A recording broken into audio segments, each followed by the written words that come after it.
I'm on to you, EA. What's good, guys? It's Alissa. If you're new here, hello. And it is time to get analytical. The first topic we're going to be analyzing today is the Sims community. It is in shambles yet again. So there is a modder by the name of Turbodriver who makes the mod that a lot of us use in the Sims community called Wicked Whims. Not about to get into the details of that mod. If you know, you know. But there was a huge update with The Sims 4, and there was a new expansion pack called Love Struck that came out. Now, this is me just saying all this stuff off the dome because I have not played Sims in months because I've been having stuff to do, and The Sims is very distracting, and I also don't have my laptop anymore to even play. So this is me just saying this all off the dome. You ain't heard it from me. Okay. Apparently, this content creator, this modder, was doxxed because they were not updating their mod because they were on vacation. Mind you, Wicked Whims is a freaky deaky mod that you can add to your game. So, y'all were in shambles about a freaky deaky mod for some pixelated characters that you play on your laptop. That sounds kind of insane when you say it out loud.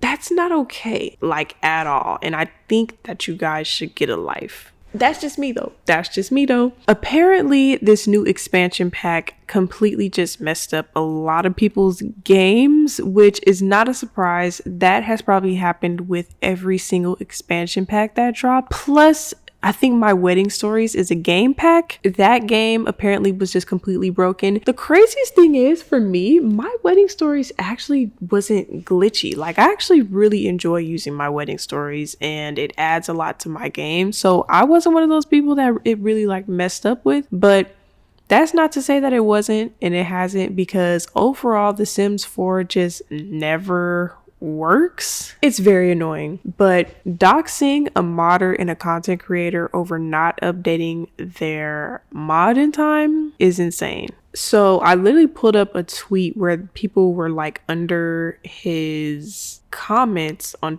like in the comments of his Patreon, just like going in. Now, one thing I can say is, yes, if someone's like paying for a service to have like early access to certain things, like, you know, say something. I'm not a Patreon member, so I can't say if Turbodriver did say something or not, but like, also Turbodriver was just simply on vacation. Like, The Sims 4 has been doing this strange thing where they do like these fake leaks, because I guess the first time the leak worked, they were doing this in the makeup community a long time ago where they would fake leak a palette, and I think they just do that to see what the temperature is going to be, what the general consensus is going to be before they actually like do the official release of the trailer and the promo and stuff like that. I'm on to you, EA. I don't know, the rollouts for these packs have not really been that good to me. Like, they're really fast, and so the updates come really fast, and then you just get patch update after patch update, and it's just like, how about the game just work the first time? Like, just take the time for the shit to work the first time. Like, it's actually getting annoying. So I can understand like being on vacation and having a planned vacation, and they're like, okay, we're just about to release this expansion pack. I'm not about to end my vacation because they're releasing an expansion pack. Y'all about to get that update when I get off vacation. Like, simple as that. Also, Turbodriver updated the mod on August 4th yesterday. I would have took my precious time if you guys doxed me over Wicked Whims. Please, he better than me. That's all I gotta say about that one. Next topic we're gonna analyze is The Bear Season 3. Now, I recently watched The Bear Season 3 in July with my boyfriend while I was in Dallas because he had never seen The Bear before, and I was actually shocked. So that was really fun to watch that with him for the first time because I am a huge fan of The Bear and I've seen it multiple times, and so we watched Season 3 together. So I'm gonna just give some quick thoughts as quick as I can about The Bear Season 3. First things first, one thing that I enjoyed about this season was that there was so much more Carmi. Season 2 did not involve Carmi that much. Like, he pretty much was using his influence to kind of send everybody else off on their own little personal journeys, like we saw like with Richie, and then I was gonna say Lionel, oh my god, Marcus went to Copenhagen and things like that. So we learned little things about Carmi during that time, but we never really got into it. Like, we kind of learned his influence and his pull in the culinary industry, but we never even got like a full deep dive into like Carmi, and he's the main character. So I thought that that was kind of like interesting about season 2 to me, because I was like, we don't really still know much about Carmi. Like, we were slowly learning about Michael in season 1. We learned more about Michael in season 2. But I'm like, we don't really know too much about Carmi outside of just like us slowly learning these little like nuggets along the way, because Marcus found his book, or like Sydney is just like a super Carmen Berzotto fanatic and just knows everything about him. Yeah, so one thing I appreciated about season 3 was that we got way more Carmi and backstory on him and things like that, and we actually got to see that stuff, and him with like Luca. That was really fun to see. I was really glad to see Luca come back as well. And also the tone of the season, I don't know if I disliked that or like that. I guess it was just a change. I guess it was less anxiety inducing. Rewatching it, season 1 and season 2, there was definitely a clear intention to give you anxiety. Like, that fishes episode was just like an hour-long anxiety fest. It literally was. So I appreciated the slow down tone with that, because I think the first time I watched The Bear, I actually did have to like pause it and come back, because I was like, hold up, this is a lot. So it was actually less anxiety inducing in this season. It was actually very slow. They like to put like a lot of like rock music in the back that's just like, ooh, just overstimulation. It was silent in the background of the dialogue in season 3 and a lot of the beginning. Now, Richie and Carmi was definitely still arguing back and forth, but it was not over the fast-paced guitar riffs. So I appreciated that. So I want to just touch on this here, and maybe I'll just insert my TikTok. Yeah, I'm gonna just insert my TikTok. Carmi cares too much, and that's why he won't be able to get that Michelin star. Okay, wait, hear me out. Throughout his career as a chef, Carmi has been under the leadership of many chefs who are not as toxic or abrasive as David Fields. But I feel like that actually tainted him. As we know, and we see in season 3, Carmi took his aunt's advice and left to New York, and this completely made his career as a chef thrive. And I really do believe that's because he left his home environment. He really thrived under the leadership at the French Laundry and under the leadership of Chef Terry over at Ever. But he also thrived under the abusive leadership of David Fields. In my opinion, I feel like Carmi is very sensitive, so in a nurturing environment, it brings out the best in him in a positive way. Which is why he was not hesitant to taking his aunt's advice of leaving to New York so that he can be the best person that he can be. But on the flip side, in a chaotic environment, he suppresses his anxiety and just pushes through. Kind of like how we seen he was with his family in the season 2 episode, Fishes. He's never combative with David or his mom, even when his feelings are hurt, because he cares. Whereas when he's trying to be that person, i.e. a David Fields, to get that Michelin star, his peers are quick to correct him or call him out because he's being an a-hole. Because it's just not Carmi to be like that, completely. He's just often a product of his environment. He thinks that in order to be the best, he has to be like David Fields, but David Fields doesn't give a and I think that that's the conflict within him, is that he either wants to be the best like a David Fields, which he's very familiar with because that's how he's raised, or switch it up and do something new and be the best like a Chef Terry at Ever. One thing that I can say, I guess, and I saw someone else's TikTok talking about this, and I might just insert her TikTok. The increased presence of the facts this season read as a twofold issue. The first being that last award season there was a lot of contention with the fact that The Bear was able to sweep the comedy category, because though the show has comedic elements, it doesn't read as a traditional comedy. But because it was submitted as a comedy, it was competing against shows like Abbott Elementary, Barry, Only Murders in the Building, and Ted Lasso. Shows that follow a more traditional comedic structure, and when they sweep the category at the Emmys and the Golden Globes and SAG-AFTRA, fans and critics felt like these shows that were comedies were cheated. and that the bear is better suited for the drama category and should have competed against shows like Succession, The Crown, and The Last of Us. So having the facts will provide more cover in the event that they submit for the comedy category again this incoming season. And to their credit, the facts did try to push the plot a little bit. They went and visited Claire to try to amend her and Carmi's relationship, much to the fans' chagrin. They got Carmi to admit that he considers Claire peace and himself chaos, putting them in congruence with each other. And Ted Fack is how we found out that Sweeps' minor league baseball career ended with a devastating injury. We wouldn't have known that if he didn't talk about playing parlays. But it made me see it from another perspective, and I'm glad someone even commented on her video to say something about this. But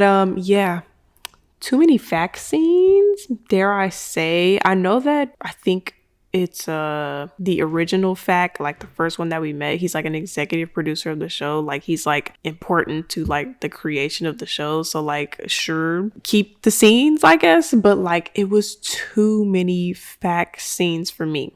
I think the facts are good for just like those small little moments. Like I keep going back to fishes. That was just really funny when they just kept going around the room trying to propose that damn baseball card proposition business, whatever. Flipping that to make $1,500 is like not worth it. Like get out of my face with that. I wasn't laughing. John Cena popping up. I'm like, okay. The bear is comedy because the people that are delivering the lines are funny. Like it's intentionally supposed to be funny, but I think like the cast is just funny. Like 𝙎𝙪𝙣𝙑 is funny. The guy that plays Richie is funny. Like Carmi is unintentionally funny. Like Marcus is freaking hilarious. Like Marcus cracks me up. So the facts just add like this layer of like intentionally trying to be funny that just was like, okay, I'm not laughing. Like, I don't know. It's not like that type of comedy to me, but less fact scenes in the next season, I guess. There was one episode that I actually enjoyed that my boyfriend did not. My boyfriend was so bored that he reorganized my home screen during this episode. And it was episode 8,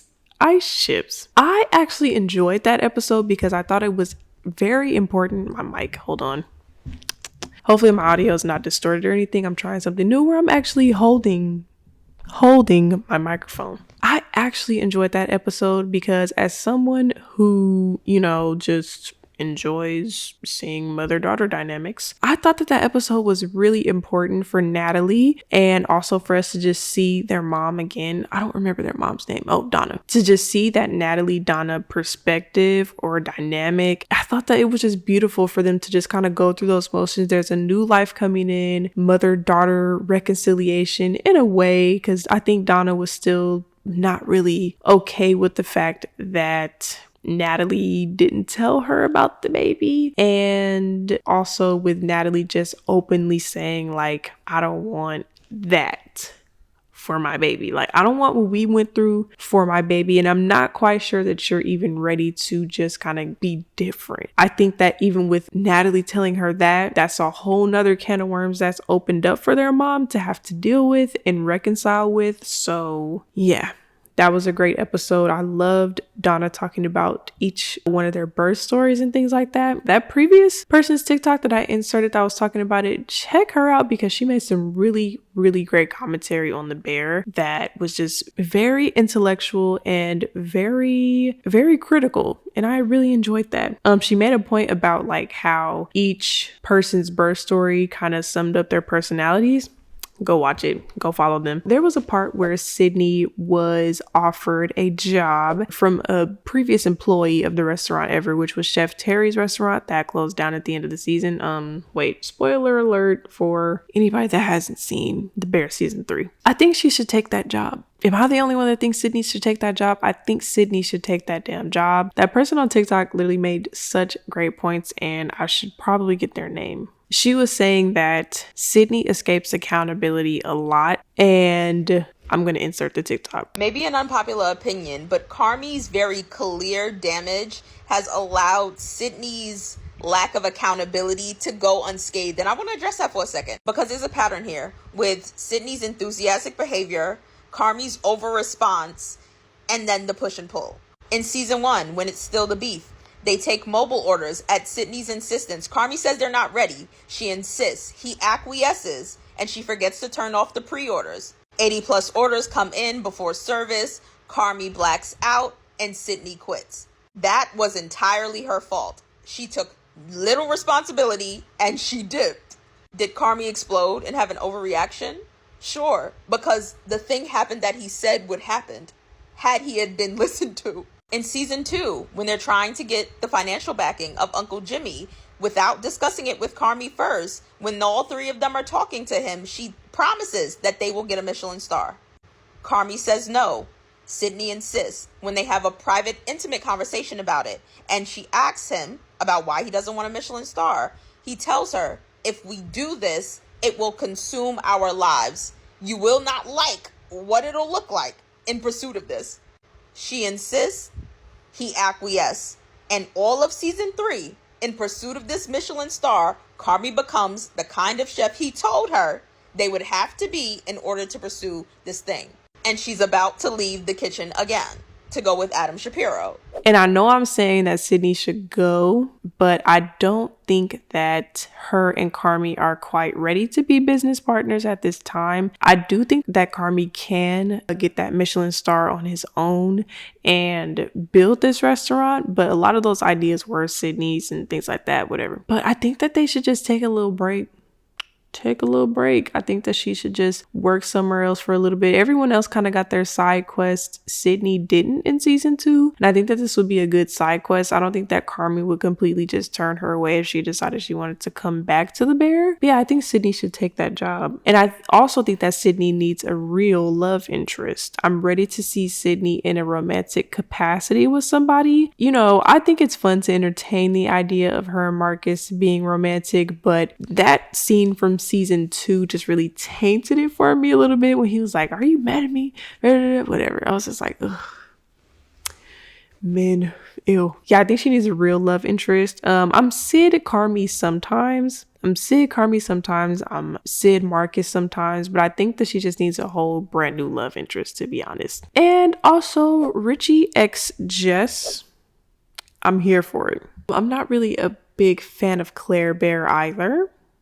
I feel like Claire's dialogue is written weird and it's also delivered very weird, at least in season 2. They definitely switched it up in season 3, and I don't think Claire is going anywhere for the people that hate Claire. I don't necessarily hate Claire. I just think that her sudden appearance was sudden. It didn't really make sense. They were trying to make like, oh, they know Claire, they've known each other since they were kids, and it was just like, no, but you guys never brought up Claire in season 1. You cannot trick me. Like, you guys never brought Claire up, and then we're just supposed to believe that this is just so important to 𝙬𝙬𝙗𝙬. I understand the point of Claire, right? The point of Claire is that 𝙬𝙬𝙗𝙬 believes that he can't have nice things. And I do think that the best way to portray that or show us that is through him trying to be in a relationship, and a good one at that, because that boy can't even focus on his own restaurant. He can't even be nice to the people that he works with every day.